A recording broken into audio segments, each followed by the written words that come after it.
ओम श्री गुरुभ्यो नमः। ओम शांति शांति शांति। तो आज का हमारा टॉपिक है लेवल्स ऑफ टीचिंग, शिक्षण के स्तर। तो जनरली जो टीचिंग है, जो शिक्षण है, वो तीन स्तरों में पूरा होता है, तीन लेवल्स में बताया गया है। पहला है जिसमें मेमोरी लेवल, कि जिसमें बस थॉटलेस, कि किसमें जिसमें स्टूडेंट जो है वो कोई भी विचार नहीं करेगा उसके बारे में, ठीक है, और बस रटने पे ध्यान देगा, उसको बोलेंगे मेमोरी लेवल की टीचिंग। फिर दूसरे नंबर पे है अंडरस्टैंडिंग, नाम से ही क्लियर है, थॉटफुल टीचिंग, यानी कि जिसमें जो स्टूडेंट है उस टॉपिक के, उस सब्जेक्ट के मीनिंग को भी समझने की कोशिश करेगा। फिर तीसरा है रिफ्लेक्टिव लेवल, अपर थॉटफुल लेवल, यानी कि जो सबसे हाईएस्ट लेवल की जो टीचिंग होगी, जो विचार और सोचने समझने की क्षमता जब आ जाती है, तो उस टाइम पे जो टीचिंग होगी वो हो जाएगी रिफ्लेक्टिव लेवल ऑफ टीचिंग। यानी कि जैसे अगर एक एग्जांपल लेके करें, तो जो छोटा बच्चा होता है उसमें आप मान सकते हो कि मेमोरी लेवल की, कि उसको समझ नहीं है किसी चीज की, बस वो चीजों को रटता है, याद करता है वो, ठीक है, उसको क्या मतलब है, उसका क्या मतलब नहीं है, उससे उसको कोई भी लेना देना नहीं होता। लेकिन जैसे ही थोड़ा सा बड़ा होता है बच्चा, तो वो चीजों को समझने लगता है कि इस चीज से क्या फायदा है, क्या नुकसान। फिर तीसरे लेवल पे, रिफ्लेक्टिव लेवल पे, अपर थॉटफुल लेवल, यानी कि अपने आइडियाज अब जनरेट कर सकता है वो, कि पहले लेवल पे बस रट लिया, याद कर लिया, दूसरे पे समझ लिया, तीसरे लेवल पे समझने से ऊपर के लेवल पे, कि समझ तो लिया उसने, अब उसमें वो जो टॉपिक है, जो भी सब्जेक्ट है, जो भी इंफॉर्मेशन है, उसमें वो गुण दोष निकाल सकता है और नए आइडियाज जनरेट कर सकता है, ठीक है। तो ये है रिफ्लेक्टिव लेवल की टीचिंग। तो अब एक एक करके इनकी डिटेल देख लेते हैं थोड़ी सी। पहला है memory level of teaching. Memory level यानी कि शिक्षण का स्मृति स्तर। It is the first and thoughtless level of teaching. Thoughtless यानी कि इसमें कोई भी जो विचार है वो नहीं आते हैं, बस जो इंफॉर्मेशन दे दी वो याद करनी है, रटनी है। Teaching at memory level is considered to be the lowest level of teaching. तो सबसे नीचे के स्तर की है, कि इसमें कुछ भी दिमाग लगाना नहीं पड़ रहा है बच्चे को, स्टूडेंट को, बस उसको जो बताया उसने याद कर लिया। Eight this level the focus is on drills. Drills मतलब जो वो बार बार अभ्यास करते हैं, रिमेम्बरिंग कि बार बार याद करना उसको, और recalling the facts and information. तो ये तीन शब्द बहुत इंपॉर्टेंट है इसमें, drills, remembering and recalling the facts and information. कि अभ्यास, बार बार अभ्यास करते जाओ उसको, तो याद हो जाती है चीज, रट जाती है, उसका मतलब समझ में आए ना आए। रिमेम्बरिंग, जब इस चीज को बार बार याद करते हैं, बार बार इसके बारे में विचार करते हैं, बार बार सोचते हैं, तो वो चीज याद हो जाती है। और रिकॉल, जिस चीज को बार बार याद करने की कोशिश करें, ठीक है, कि वो चीज क्या थी, वो चीज क्या थी, थोड़ी देर के, जैसे मान लिया कुछ कोई टॉपिक है जो 10 दिन पहले याद आ जाता है वो, तो वो है रिकॉलिंग। तो जो फैक्ट्स और इंफॉर्मेशन है उनको ड्रिल, रिमेम्बर और रिकॉलिंग, तो ये तीनों किस में आ जाएंगे, मेमोरी लेवल ऑफ टीचिंग में। फिर अगला, स्टूडेंट ओनली क्रैम, यानी कि रटता है फैक्ट्स को, इंफॉर्मेशन को, and laws that are taught to them, जो उन्हें सिखाया जाता है उससे बस रोट लर्निंग जिसको बोल देते हैं, कि बस रटते हैं, रटना। और role of teacher is primary. Role of teacher of primary कहते हैं इसमें, टीचर का रोल प्राइमरी। तो इसमें जो भी, जो उसका टीचर है वो उसको बता देगा कि याद करना है, ये चैप्टर याद करना है, या फिर ये 2 की टेबल 5 की टेबल ये याद करनी है, तो याद कर लेता हो। उसको मतलब नहीं है कि टू वन, टू टू जा टू, टू टू जा 4 कैसे है, 2 2 जा 5, 10 की क्यों है, उसको कोई मतलब नहीं है इससे, ठीक है। और जो स्टूडेंट का रोल है इसमें सेकेंडरी होगा। स्टडी मटेरियल जो होगा प्री प्लान, कि पहले से प्लानिंग है उसकी, कि क्या याद करवाना है, और ऑर्गेनाइज्ड, ठीक है, कि स्टेप बाय स्टेप उसको कैसे याद करवाना है, वो पहले से तय होता है। और इसमें एक चीज और ध्यान रखेंगे, कि जो मेमोरी लेवल ऑफ टीचिंग है, इसके जो प्रोपोनेंट है, मेन प्रोपोनेंट, यानी कि जो मुख्य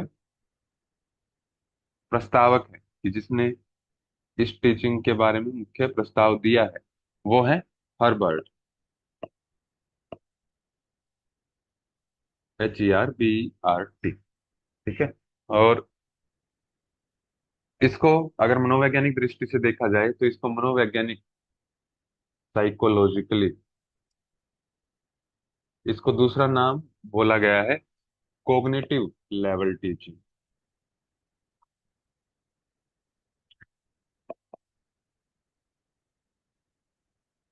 ठीक है, तो ये दो पॉइंट्स और याद कर लेंगे इसमें। फिर इसके बाद है merits of memory level teaching. कि मेरिट्स मतलब इसका सिग्निफिकेंस क्या है, इसका महत्व क्या है, फायदे क्या है इसके, कि मेमोरी लेवल टीचिंग कहाँ कहाँ पे काम आती है।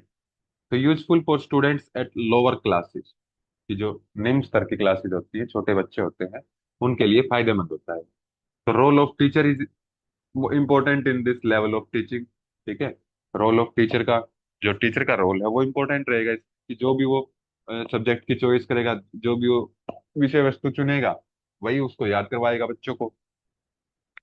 और इस मेमोरी लेवल टीचिंग को फर्स्ट स्टेप बोला गया है, जो इसके बाद की जो दो लेवल आते हैं।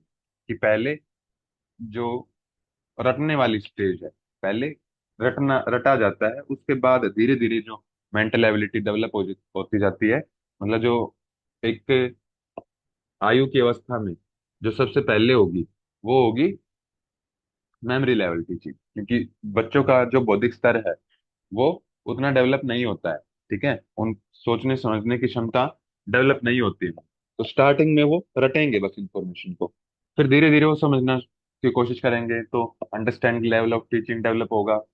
फिर जब समझने की बुद्धि आ जाएगी, फिर उस चीज को और मैनिपुलेट कैसे करना है और अच्छा कैसे बना सकते हैं, उस चीज पे काम करते हैं, रिफ्लेक्टिव लेवल ऑफ टीचिंग आ जाती है। फिर मेरिट्स क्या है, डीमेरिट्स, कि नुकसान क्या है इसके, कि मतलब कहाँ कहाँ पे लैग करता है ये MLT। तो does not help in development of learners ability, कि जो शिक्षार्थी है उसकी एबिलिटी को नहीं बढ़ाता है, उसकी क्षमता को में कोई विकास नहीं करता है। ठीक है, क्योंकि बस उसमें रटना है, उसमें कुछ भी अपनी बुद्धि लगानी ही नहीं है उसमें, कि जिससे कुछ नई जो एबिलिटी है वो डेवलप हो जाए। तो does not help in development of learners ability. As student learns by rote, रटने से सीखते हैं वो।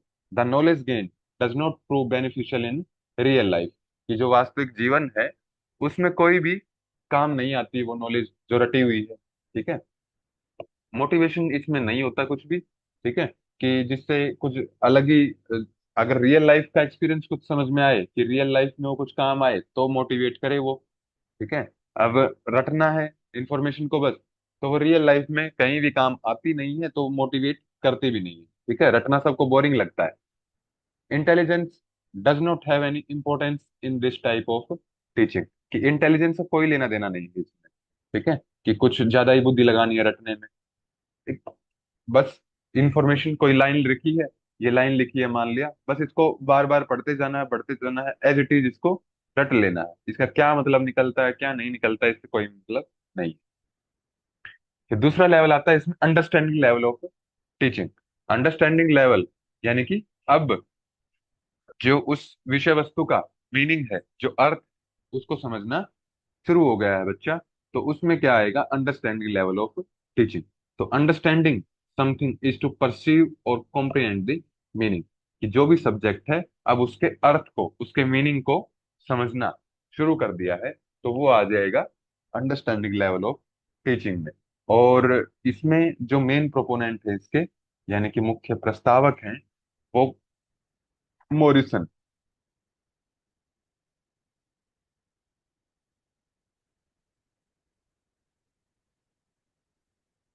वो है मोरिसन।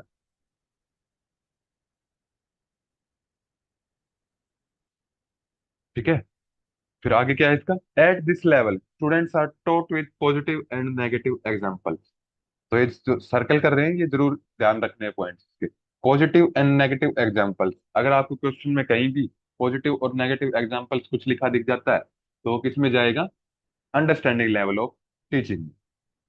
यानी कि दोनों तरह के एग्जाम्पल लेके तभी उस सब्जेक्ट की, तभी उस विषय वस्तु की समझ आती है उसमें, कि दोनों एस्पेक्ट उसने देख लिए हैं, पॉजिटिव भी नेगेटिव नेगेटिव भी। अब उसको वो चीज क्लियर हो गई है, अच्छा कि ये चीज ऐसे है। फिर आगे है, the teacher tries to clarify the relationship between the facts and concept. कि जो टीचर है, कि फैक्ट मतलब असल में वो चीज क्या थी और उसके पीछे का कारण क्या था, जब वो समझाने का प्रयास करता है तो एक समझ डेवलप होती है बच्चे में। तो उस टाइम पे जो टीचिंग आती है वो आती है अंडरस्टैंडिंग लेवल ऑफ टीचिंग। तो students are encouraged to elaborate their answers in their own words. कि अब वो समझ गए हैं उस टॉपिक को, तो अब वो अपने शब्दों में उसको इंफॉर्मेशन को बता सकते हैं, उस मैसेज को दे सकते हैं। तो it provides opportunities to students to develop the intellectual behaviour. कि जो बौद्धिक उनका व्यवहार है, तो उसको विकसित करने का टाइम देती है ये। कि मतलब अब बच्चे ने उस टॉपिक को समझ लिया, उस विषय वस्तु को अच्छे से समझ लिया है। अब समझने के बाद उनका बौद्धिक विकास होगा। तो ये जो अंडरस्टैंडिंग लेवल ऑफ टीचिंग है, ये वो मौका देती है बच्चों को कि उनका जो बौद्धिक स्तर है, बौद्धिक व्यवहार है, वो विकसित हो सके। The teaching at this level stands higher as compare to that of memory level. जाहिर सी बात है कि उसमें मेमोरी लेवल में बस रटना था, इसमें रटने से ऊपर के लेवल पे आ गए हो आप, अब चीजों को समझ पा रहे हो। तो ये उससे हायर लेवल। फिर मेरिट्स क्या है इसके? मेरिट्स हैं कि कंप्लीट कमांड ओवर सब्जेक्ट। जो अंडरस्टैंडिंग लेवल ऑफ टीचिंग है, ये क्या करता है, मदद करता है, ये सक्षम बनाता है कि कंप्लीट कमांड हो जाए उस सब्जेक्ट के ऊपर। क्योंकि बिल्कुल अच्छे से समझ के ही कमांड हो सकती है किसी चीज के ऊपर। ठीक है, और ये वो अवसर प्रदान करता है, यूएलटी, यानी कि अंडरस्टैंडिंग लेवल ऑफ टीचिंग। तो no cramming is encouraged here. कि इसमें रटने को कोई भी प्रोत्साहन नहीं दिया जाता। फिर डीमेरिट्स क्या है? लैग कहाँ पे करता है? Subject centred. कि विषय के बिल्कुल पूरा समझने पे ध्यान देता है ये। ठीक है, कि in this type of teaching emphasis is laid on mastering the subject. कि उस विषय में मास्टरी हासिल करने का पे जोर देता है बच्ची। ठीक है। फिर इसके बाद है आपका last, reflective level of teaching. इसमें क्या होगा कि the term reflective level is indicative of highest level of thoughtfulness.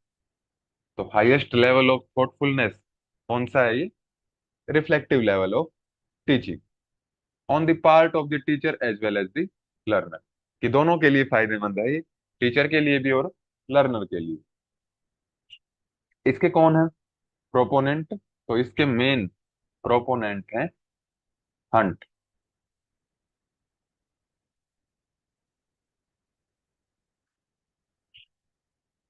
और इसी को दूसरा नाम भी बोला गया है कि आल्सो कॉल्ड एज इंट्रोस्पेक्टिव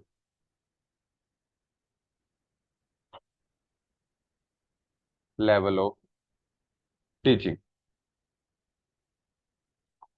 क्या है इसमें कि टॉपिक आपने समझ लिया, अब उसके गुण दोष पता करके उसमें और बेटरमेंट कैसे आ सकती है, तो उस टॉपिक के बारे में बिल्कुल डीप सोचना, बिल्कुल गहराई से उस विषय के बारे में सोचना, ये किस में आता है? रिफ्लेक्टिव लेवल ऑफ टीचिंग में।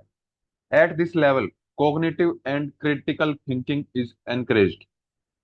तो ये लाइन बहुत इंपॉर्टेंट है कि जिसमें जो कॉग्निटिव और क्रिटिकल थिंकिंग है उसको एनकरेज किया जाता है।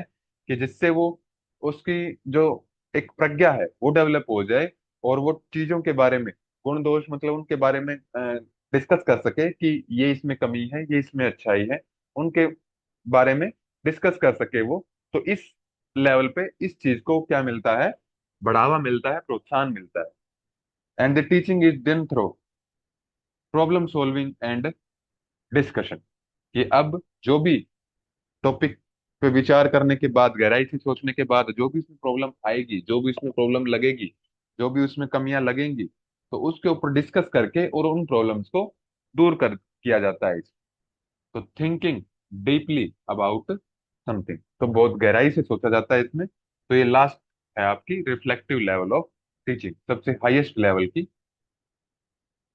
टीचिंग। तो ये टॉपिक कंप्लीट होता है आपका।